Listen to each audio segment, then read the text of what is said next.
Hi, how's it going? Thanks so much for joining me. So today I have another haul for fifth grade. Um, so mainly these items I did go to a thrift store. Sorry, my dog's running around playing with a toy. I did go to a thrift store called Savers. And then also our library has a bookstore. I guess it's like from ex-library books or donations. So we got a few books from that. And then I got a few other things. I got my daughter like a little small box of origami paper, and it was only, let's see, this is 15 centimeters, and it was like 7 centimeters. So she's like, I brought this basket to show you guys. She's been making all these paper cranes. It's like 1,000 paper cranes, and then there's I think a tradition where you have good luck if you make 1,000. Oh, my cat Willow's interested. He's been trying to get in this basket and squish all of her origami. But so she's been making all these little paper cranes, and then with the small paper, so that's kind of the size. But then I wanted to get her some bigger paper so she could make like some bigger origami. And so she's been making a lot of origami this this summer. And I want to show you guys a book. So what I was going to do is have her do, we're going to do STEAM Fridays for fifth grade. And I was planning on having her do like a lot of origami for those STEAM Fridays. But she saw the origami paper and she was like, oh, can I do it this summer? I was like, sure. So I went ahead and got her a bigger pack. I'll link everything on Amazon that I can find. So I did get this on Amazon and a few things I did. Okay, so this is origami paper, but I just wanted to get her larger size. And this is like double-sided colors. I thought that would be interesting. And it's like 160 sheets of 15 by 15. So this will let her make bigger origami things. So since I already let her do it during the summer, like she's going origami crazy this summer, we're not going to do it on the STEAM Fridays anymore. So now I got to find something else. I did find some things, actually, some other activities online. So yeah. So another thing I got is this long division with remainders and decimals practice pages. Now, if you guys have been following me for a while, you know that I've talked about Saxon Math. And if you're new to my channel, and if you're a homeschooler, we do use Saxon Math. And I kind of went on how I was so excited because we didn't have to use supplemental materials. And that just, I definitely misspoke. Because when we started to get to more long division, she started to have trouble. Now, what I like about this book is, so she started doing it. We're doing a page a day in the summer, so that by the time fifth grade comes around, she'll be way more prepared for long division. So the reason why I bought this book is because it has the grid. So it has the grid that fits perfect with the exact problem versus just a whole sheet of grid, because we've done that too. We have grid paper and grid notebooks, but she still gets really unorganized with that. So I really love these because this is how I taught her long subtraction, how to do long subtraction, like longer subtraction and addition, double, triple, whatever they call it. So with this exact same brand. I don't even know the brand. I'm going to link it. They have, they have other ones. We did the add and subtract. Same thing, double digit, addition, subtraction. Yeah, we did that. And we did multiplication with the same book, I believe. Okay, so now she's doing it for division. And my husband and I tried to explain this to her over and over. And even we did examples in the notebook. But then this book, it clicked. Like now she gets it. She was just making mistakes. So careless mistakes, I guess you could say. So this really has her on track. And so we're still doing Saxon Math in the summer. We're completing what we had for fourth grade, but we're only doing it we're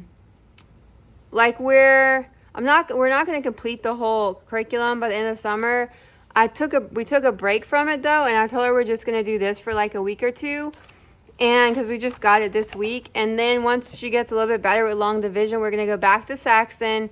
maybe do it for like a month longer, which will be like maybe like a little bit into June, and then we're gonna stop, and then we're just gonna start fresh in 5th grade with the new Saxon, which is like 6.5, I believe, for 5th grade. Okay, so these are just very basic, you know, Crayola. I got her just a Crayola colored pencils in a pack of 24. And then I got her these broad markers by Crayola. Now, I did get her some, I showed this and I have another haul. I'm sorry, one of my last hauls for 5th grade. I showed that I got her some Arteza fine line markers. So she found this at the library sale and library bookstore. And this step-by-step origami paper craft by Paul Jackson. But yeah, so it's only, let's see, it's like 48 pages. And she is using this with the origami paper. And I was going to order her a brand new origami book, but I just removed it from my cart because I was like, you know what? Like, this was like $1 and it still teaches her all this origami. So I just went ahead and this was perfect for her to use for the summer origami and going forward. So yeah, so we found this at the library sale. And these she picked out on her own, all from the library sale. So all of these will be for 5th grade reading. I had so many books in my cart. I'm gonna give you guys a little bit of an update because I know I've been talking about our 5th grade curriculum video. So I have a bunch of stuff in my Target cart and Amazon cart that I'm waiting because they usually have a sale a few times a year, or maybe 4 times a year, where it's like buy 2 books, get 1 free. And I've just been waiting and waiting and waiting because you really get a big discount. I think it's about 30% if you do the math, I think. So I've been waiting and waiting and waiting. And so they haven't had it yet, but I think it's going to be in June because I did some like research online and I noticed that a lot of their sales are in June. And they have other sales, not just in June, but that's the closest one. So I'm just going to wait a little bit longer because I'll save quite a bit. I have quite a bit of books in my cart. But, okay. So we found these 3 books. She found these 3 books. This is The Divide by Elizabeth Kay. It just looks so interesting. I think it might be YA. It was in the YA section. I'm not sure if it's YA or middle grade. But it seems really interesting, and it's like, let's see. It already talks about a griffin and a unicorn, a gnome, a dragon, so very much a fantasy. The beast was enormous. It towered over him like a misshapen grizzly bear. He could work out that it had the head of an eagle, only 5 times the size, and feathery ears like an owl. Its front legs were those of a raptor, and it had wings. He suddenly remembered the footprints he had seen. There hadn't been any jaguars at all. There hadn't been 2 creatures, just one, this one. So it sounds like it has to do with like a mysterious creature. And we had never heard of this book. It just really just stuck out to us on the shelf. Yeah. So it looks interesting. Okay, and then this one, she loves Margaret Pearson Haddock's. I believe this is a mystery. It's called The Remarkables because she read The Greystone Secrets by her and she really loved them. And it looks almost brand new. I think it was like $1. It was like $3. I don't know. It was like $2 or $3 for like 3 or 4 books, and then you got 1 free. It's like 1 minute they're there laughing and having fun at the house next door. The next minute gone like magic. Marin can't believe her eyes. Who are these teenagers and how do they disappear? He calls them the Remarkables. So it sounds, yeah, like a mystery about disappearing. And then this is like the first book she picked. She was really excited. She loves Grimm's fairy tales, and this is so this is actual Grimm's fairy tales, and she has some other Grimm's books, but she grabbed this one and I think she'll like it. So that was the 3 books she picked from the library sale. And then these are books I picked for her from Savers. So this is 13 Treasures by Michelle Harrison. This is middle grade. And it's like, Tanya's no ordinary girl. She can see fairies, but not the fairies we imagine. Evil fairies who cast spells on her. rousing her from her sleep and propelling her out of bed. At wit's end with her daughter's unusual behavior, Tanya's mother sends her to Elvesden Manor, her grandmother's countryside estate. So yeah, so it's deals with magic elements with fairies, and it has really good reviews. I've been having it on our list for a while. I was happy to find it. And then this is part 2 in the 39 Clues series. So I did get her part 1, actually I think at Savers weeks ago, and I showed that one probably in a previous haul. So I'm hoping that she'll like it. This was part 2 in the series, and it's like mystery with clues. These are very popular, but she hasn't tried them. Yeah, it's like you have to find 39 clues. Amy and Dan see if they're sailing toward victory or straight into a trap. So we'll see. And then this was another series I was like, wow, this sounds like, again, she loves dragons, fantasy, like something she liked, but I never heard of it. It's the Dragon Chronicles. And I think I had to Google it to make sure that these were the first and second. I don't know which one's which, but I think these are the first and second. Very much middle grade fantasy. And they definitely look kind of older, but that's cool. And let's see. I don't know which one's first. Let's see. Oh, book 1's Dragon's Milk. Okay. Before she even hears the words, oh gosh.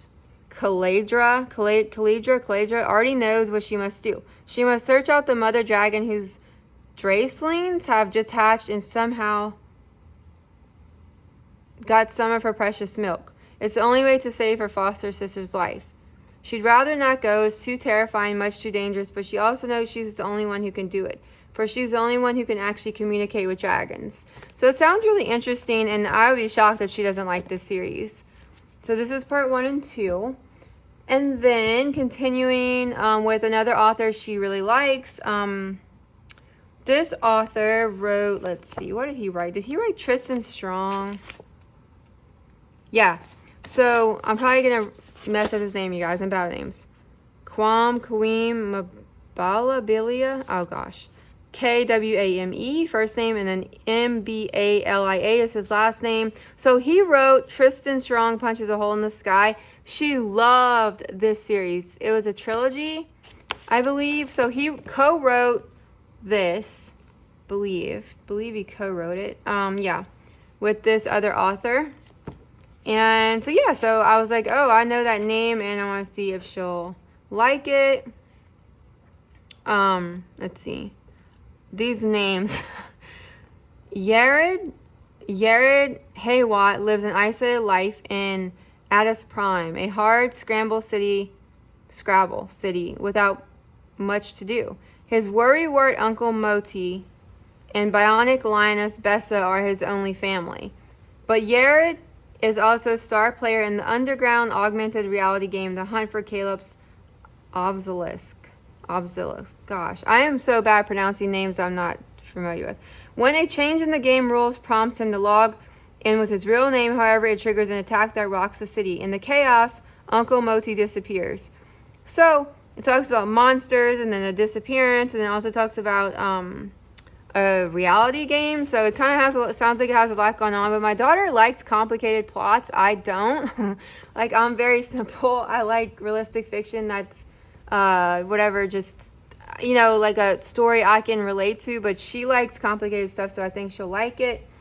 Okay, so now I found 3 Rick Riordan books, and they're from different series. I was so excited. These look like really nice hardcover. I found them at Saver. So this one is The Trials of Apollo. I love when it says book 1. So book 1, The Hidden Oracle.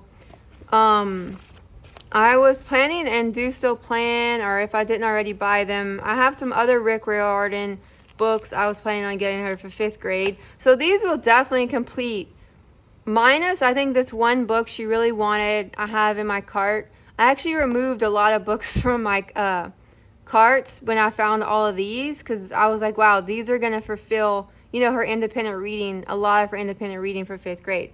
So this is Apollo, the once glorious god of the sun, music, poetry, and more, has been cast down to earth in punishment by Zeus.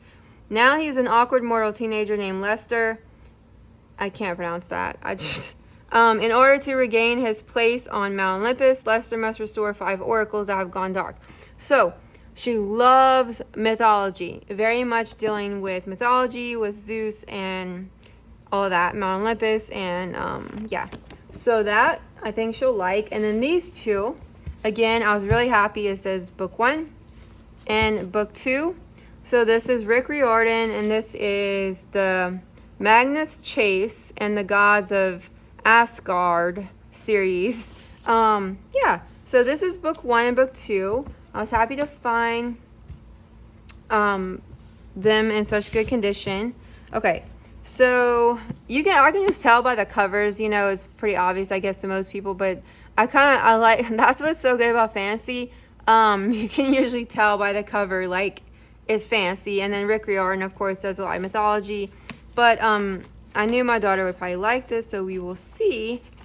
Okay, Magnus Chase has seen his share of trouble ever since that terrible night 2 years ago when his mother told him to run. He's lived alone on the streets of Boston, surviving by his wits and staying one step ahead of the police and truant officers.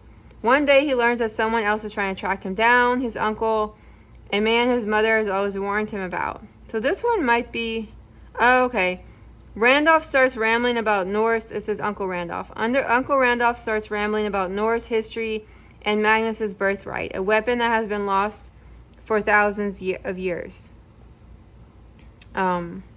Stories about the gods of Asgard, wolves, and doomsday bubble up from Magnus's memory. I don't know if this is YA either or middle grade, because I'm looking at the picture of him. Sorry, the illustration of him, and he almost looks like Kurt Cobain. But besides him looking like Kurt Cobain, he looks kind of like a teenager, and I don't see... Sometimes they have like an age, so I'm not sure if this is YA or middle grade.